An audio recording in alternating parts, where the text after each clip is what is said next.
Bonjour à tous. Je voulais ici m'attarder un peu sur la dernière tournée du prophète Crasso et relancer donc cette série d'informations par rapport au travail qui se déroule au ministère de la Compassion des âmes. Le ministère de la Compassion des âmes, pour se résumer, c'est un ministère de délivrance qui est basé à Divo, qui est dirigé par le prophète Joël Crasso. Voilà. Vous m'avez entendu parler plusieurs fois du prophète Joël Crasso. Il y a des amis même qui disent ah, Ben, il est revenu encore à son affaire du prophète Crasso. Ouais, je reviens là-dessus parce que c'est important. L'art de la pédagogie, c'est la répétition. Jusqu'à ce que l'information reste et que l'information continue commence à vraiment circuler et que la sensibilisation est faite, il faut passer par là. C'est important que les gens aient une idée de ce qui se passe au ministère de la Compassion des âmes, de quoi il s'agit, la compassion des âmes. C'est, comme je dis, un ministère de délivrance. Et en quoi consiste la délivrance? Vous êtes envoûté, vous êtes victime donc d'un acte de la sorcellerie. Le sorcier essaie de vous manger, pour parler littéralement, et détruire votre destinée. Vous venez là, au ministère de la Compassion des âmes, vous rencontrez le prophète Casso, il vous débarrasse de toutes ces conneries. Voilà. Le sorcier même qui est à la base de cet acte peut se faire délivrer. Oui, délivrer. Mais la délivrance, ça se désire. Ça dit qu'il a le choix entre euh, abandonner cet acte, cette connerie qu'il fait la nuit, ou aller s'y mettre en dessous de la terre. Enfin, c'est à lui de choisir. Voilà. Donc, le ministère de la Compassion des âmes est situé à Divo. Le prophète est de retour à Divo. Il est en pleine activité. Euh, vraiment, j'encourage nos frères et sœurs à saisir de cette opportunité. Les gens sont en Côte d'Ivoire, ils sont à Abidjan, ils ne savent pas qu'à Divo, tout près d'eux, il y a quelqu'un qui peut résoudre ce problème. Parce que la sorcellerie, ça existe dans toutes les familles. Tout le monde sait. Tout le monde sait qu'il y a la sorcellerie chez eux. Tu vois, même les soi-disant intellectuels qui ne veulent pas reconnaître de ça, quand ils vont dans leur secret, ils savent que ce truc existe, mais ne délivrent pas la sorcellerie, le sorcier qui veut. Les gens qui trouvent que c'est trop facile, que le prophète Crasso vienne là, qui disent oui, il fait une prière, il dit tu es délivré. Il y a des gens qui disent mais écoute, celui-là, de quoi il parle?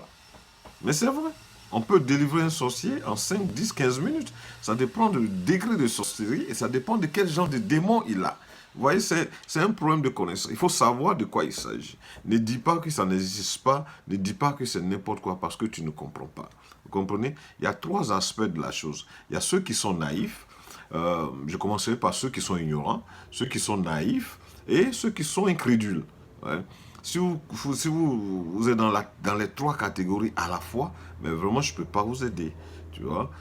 Si vous êtes ignorant, que vous avez envie d'apprendre, de comprendre ce que c'est, bon, tant mieux. Vous comprenez? Donc, le prophète Casso est de retour. Les activités ont bel et bien repris à Divo. Et je me fais donc en fait le vecteur ici de cette information pour pouvoir faire circuler cela et que nos amis, nos frères et sœurs, nos parents qui sont en Côte d'Ivoire, un peu partout, ceux qui par le canal des médias sociaux aujourd'hui peuvent avoir accès à cette information, puissent bénéficier de cela, ils se rendent à Divo, se faire délivrer, se débarrasser donc de ce fléau qui est en train sûrement de miner nos familles silencieusement et que certains essaient de passer sous silence. Voilà. Nous sommes très révoltés par rapport à la chose et nous continuons ce combat-là. Il y en a qui se demandaient, mais pourquoi le professeur Picasso vient en France? Qu'est-ce qu'il faisait en France? Qu'est-ce qu'il faisait en Europe? Avec tous ces démons, ces sorciers qu'on a en Côte d'Ivoire, en Afrique, partout, pourquoi il ne reste pas là-bas? Mais je vous emmène à aller voir les différentes vidéos de ces dernières semaines où un monsieur que le professeur Casso a rencontré à Lyon, en France, et qu'il a délivré, hein, ce monsieur étant victime de la sorcellerie et que le prophète Casso a délivré, les parents de ce monsieur qui étaient en fait à la base de son mal, sont allés attaquer le prophète Crasso en sorcellerie à Lyon. Ce que je suis en train de vous dire, ce n'est pas un montage de scénario d'un film western ou bien quoi, ou bien un film de science-fiction, non. C'est la réalité. Les parents qui ont vu que leurs moutons, en fait, entre guillemets, les échappaient, ont attaqué. Ils ont attaqué donc le prophète Crasso. Au point où la maman qui était aussi dans le coup s'est transformée, s'est incarnée dans la peau d'un blanc, un homme blanc, un être humain blanc, et qui est rentré dans l'ascenseur avec le prophète Crasso et lui a arraché l'œil. Vous pensez, si ça arrive au prophète Crasso, vous imaginez ce qui peut arriver à nous autres, comme on dit, Bambougou là, comme on dit Abidjan. Vous imaginez? Donc ce que je vous dis là, c'est la vérité, c'est la réalité. Vous savez, moi je préfère m'attarder en fait sur ces histoires de sorcellerie parce que nous avons des familles qui sont touchées par ce fléau, nous les connaissons, ils vont à la source, ils vont à Divo, le prophète sur ce jeu fait des prières, des consécrations, la famille est délivrée, le sorcier est délivré, la famille est restituée dans sa destinée et la vie reprend son cours normal. Oui, le sorcier peut se faire délivrer.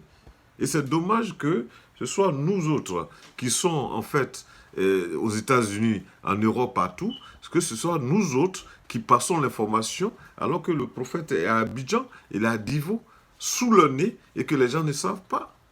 C'est pas normal. Donc cette information doit circuler.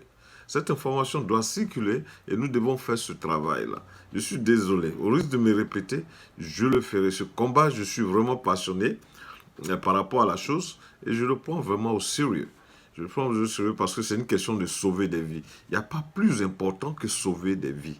Vous qui combattez ce mouvement-là, je me demande ce que vous pensez. Qu'est-ce qu'il y a de mauvais à sauver des vies? Est-ce que le fait qu'il se dit prophète, c'est ça qui vous fait mal? Mais le titre de prophète, il ne l'a pas acheté, ça ne se vend pas à Sokosé.